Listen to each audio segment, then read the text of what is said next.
It almost feels like fall on the mountain this week. We'll certainly take it. We are diving all the way into Liberty football camp here on this episode. Welcome into Flame Central. As always, alongside Emily Austin, I'm Matt Warner. Matt, we're at a studio this week because we just couldn't help ourselves. We wanted to be right where all the action is going down here in the indoor practice facility as the grind of fall camp continues. Yeah, what is all the buzz about? It's about the quarterback battle for the Flames, and we'll get to that in future weeks. But this week, we're taking a look at the other side of the ball, where the Flames bring back a whole lot of experience on the defense. I'm sure you've heard, but Liberty football has a number of new faces on this year's roster. However, the defense might look quite familiar, with 7 starters returning. But despite being a veteran group, there's still plenty of room for improvement. The biggest challenge to our group is consistency, and we talked about it in the first meeting. Coach Shadwell's spoken about it numerous times. We have to play the same way, no matter what the scoreboard is, no matter where we are in the game. There were stretches last year where we played really, really well on defense, but we never felt like there was a complete game all the way through 4 quarters where we played great. And so that's been the number one focus of the staff and of the team, of just being as good as our best can be throughout the stretches of the game that we need them to be. Between those returning starters and a handful of experienced transfers, the defense should have no problem achieving those goals. In the meantime, the competition is at an all-time high as players fight for jobs and coaches make tough decisions. We have a bunch of guys that have a ton of talent. Now, they got to work to make sure that they're learning the scheme and learning what to do and how to do it, and then doing it with elite effort. And then again, go back to that word, consistently. Right? They have to do it all the time. It's not just a one-day thing for the depth to be real. We just have the mindset of we're just going to compete for everything. Nothing's given to us, and we're just going to earn it. And even if that's with someone on the team, we're going to compete to see who becomes better, and that's ultimately just going to drive us to execute better, to be better as a team. There's been a lot of competition. A lot of guys, I think, dialed in on just the process of getting better, focused on being consistent, coming in with a great mindset, great mentality every day. Try to be dominant. We have high expectations, high standards for ourselves in this defense. So, we're trying to raise the standard every day and try to focus on being our best every time we step on that field. One of the main leaders on that defense is Brylan Green. We bragged about him a lot last week, and the preseason accolades continue to roll in. Green was one of 35 defensive backs named to the Paycom Jim Thorpe Award preseason watch list, an award given to the best DB in college football based on performance on the field, athletic ability, and character. And because of his talents on special teams, he's also been named to the 2025 Paul Hornung Award preseason watch list, which is given to the most versatile player in college football. On the offensive side, center Aaron Fenimore was named to the Outland Trophy watch list, which is presented to the nation's most outstanding interior lineman. Running back Vaughn Blue landed on the Walter Camp Award preseason watch list, presented to the nation's most outstanding player. Blue was one of 9 Group of 5 players to make that list. And finally, Julian Gray was named to the 2025 Doak Walker Award preseason watch list, an award that honors the nation's most outstanding college running back. Some high expectations for Gray, who just transitioned to the running back position full-time this past offseason.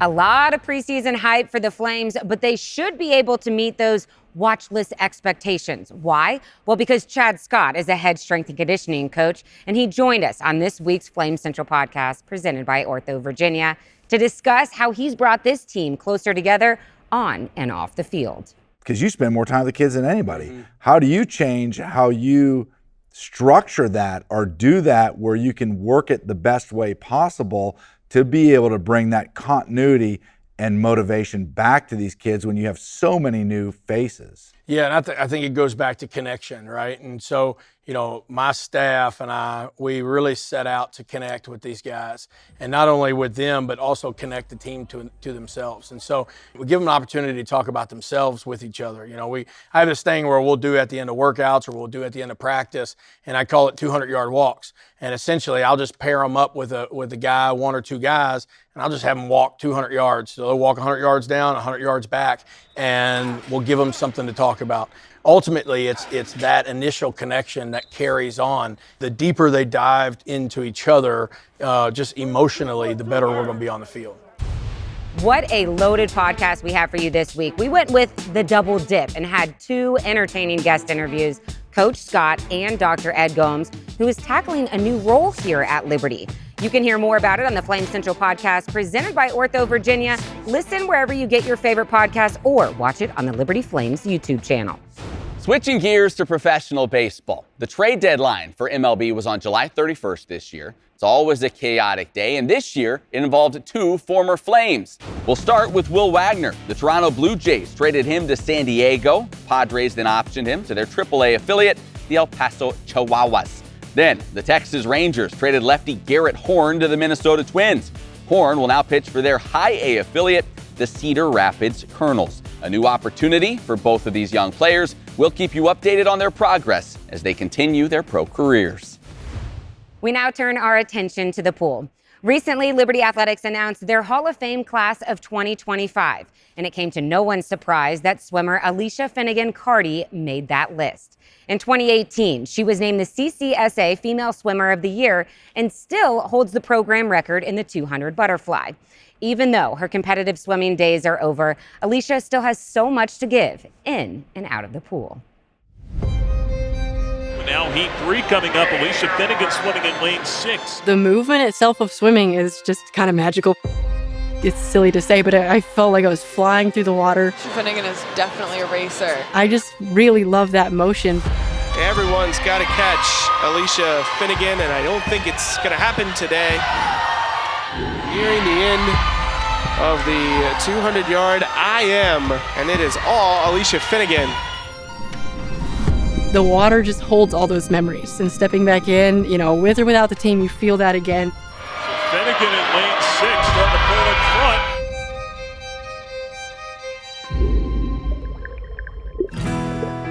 The thing I noticed is when you had both arms in there. Former Liberty swimmer Alicia Finnigan Cardie quickly learned at a young age that swimming would be the sport for her. If you put me in any other sport and try to explain how it works, it's not going to click. But I have some special feel for the water, so that clicked for me, and I was learning all the strokes and starting to do them really early. Alicia would rapidly move up the ranks, becoming one of the best young swimmers in her home state of Texas. I told my parents, I was like, oh, I'm kind of good, aren't I? And they were like, yeah, you're pretty good. And I was like, well, cool.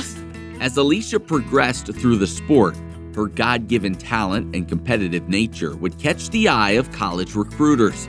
And while Alicia planned to swim collegiately, she was also laser-focused on a career after college. I went into the recruiting process with Liberty thinking like, okay, I really want to coach. And so the biggest deal for me going to college is I want coaches who I will want to become like. During that first phone call, she had kind of talked about wanting to go into coaching one day just because she loved the ins and outs of training and not even just what it looked like to become a great swimmer, but how to pour into people about their identities, not just in their times. When I came and did my recruiting trip, and I'm just walking through the bookstore and I hear Christian music playing, and I had this moment that was both a thought realization of I could go to this school where Christianity and my faith is so prominent that I can walk into the bookstore and there's Christian music playing. And also this deep sense where it was very personal and it was very touching my heart, this is where I'm meant to go. Finnigan's going to come generally close to the pool record and should break her own on the season. While at Liberty, Alicia would win numerous races, be a part of multiple conference championships, and compete against some of the best swimmers in the nation. In lane 3 from Liberty Aquatics, Alicia Finnigan. But she was also beginning to grow into a strong, godly leader. She learned what it was looked like to sit with Jesus and to meet Jesus in the morning. And that was so encouraging to me. And I think her teammates to see Jesus was the priority in her life. Coming into junior, senior year, I really stepped into this role of, okay, now people are really looking at me. They're really looking at me, looking to me, and I have influence here. How am I going to use it? To watch her grow into a leader on the team, somebody who was pouring into the younger classmen, wanting to spend time with everybody, wanting to share her knowledge and her love of the sport, but also tying it into what she was learning in her relationship with the Lord. After Liberty, Alicia would spend the next several years fulfilling her dream as a full-time coach, using her knowledge of the sport and godly wisdom to help develop college and high school swimmers. That's how Jesus led. He was really concerned about the heart. And so seeing coaching from that angle of like, I'm not coaching a swimmer and even beyond just coaching a person, I'm coaching the heart. And then God would put it on Alicia's heart to scale back her coaching responsibilities because he had a new plan for her: motherhood. We don't eat it. God designed me for this. We have this innate design as human beings. He designed us to parent. Don't eat the flowers. It's just a joy to be every day with my daughter and see where she's at, help her in the littlest ways to where she wants to go. It's nothing crazy like collegiate athletics yet, but it's just the little things, and it still just lights up my heart and makes me so happy to be where I am. You ready? You gonna bring me the ball? Understanding how God just desires to be with us. To know that God wants to be with us. Before I could have been like, yeah, of course he wants to be with us. But now with my daughter, I'm like, I want to be with her 24/7. I don't care. Like, I don't need a break from this child. Just give her to me all the time. I want to be with her. I want to hold her. I want to connect with her. I want to see her face. I want to see her light up when she sees my face. Can you give it to me? And to realize that's how God feels towards us. Like, okay, now it hits home.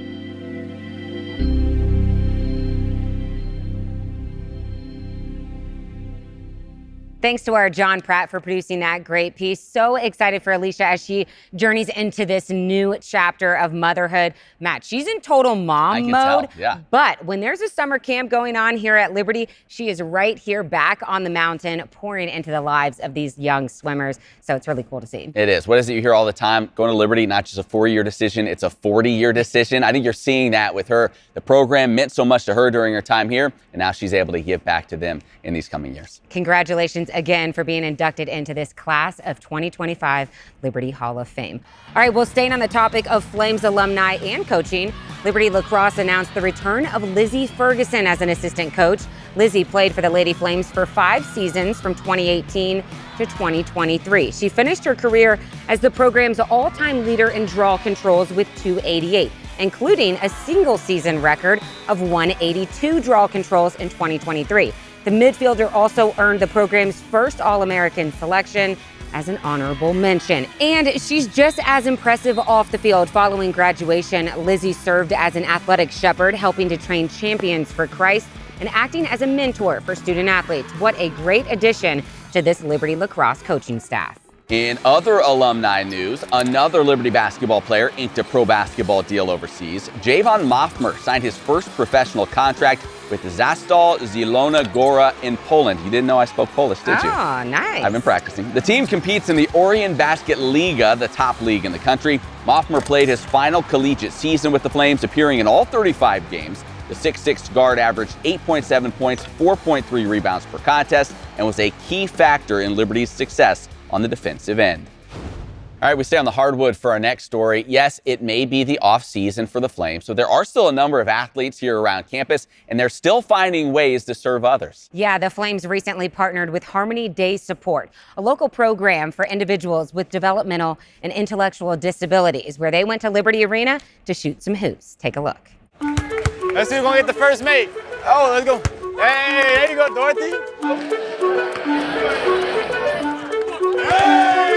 Today, we've partnered with the Liberty University athletic teams to work with our day support, which is Harmony Day Support, to learn some new basketball skills and forge some new friendships. Oh, yeah. If I'm guarding you, I'm falling. Antoine, Jeff, come on now. How you know my name? I remember your name, bro. You told me just like 10 minutes ago. First, we started off with some stations, and then we had like little tours of, the arena and everything down into the locker room and the nap room and stuff like that. Then we had a few relays, and then we had some autographs, and it was really just a great day overall. You gotta go like this. Call for the screen right here. I'm coming. Go off to the bucket, We love the mission and vision that Liberty has, and I think it aligns with what we want to see in our growth and community with who we serve and who they serve. You ready? Get some buckets? All right, I'll see you later, Alan. If I can give someone a smile and they smile back, that makes my day just as much as it might make theirs. All right, 1, 2, 3, go! Yeah! Well, I just love it when Liberty athletes get the opportunity to serve kids like that. It was so cool seeing like Xander Carter, a freshman on the basketball team, just see his face light up interacting with these young people. And he may not even know the impact that he's making on their lives. And it's just cool that Liberty student athletes are willing to serve others. Hey, we are out of time, but you have to check out the Flame Central podcast presented by Ortho Virginia. Now that we're getting into the heat of fall camp, this quarterback battle, there's a lot of football to talk. And the Flames fantasy draft is coming, and we'll see if Matt's ready. That's right. I'm definitely ready. But hey, you can also go to libertyflamecentral.com, check out any stories you might have missed, or watch this episode back anytime you like. All right, for Matt, I'm Emily. We'll see you right back here next week.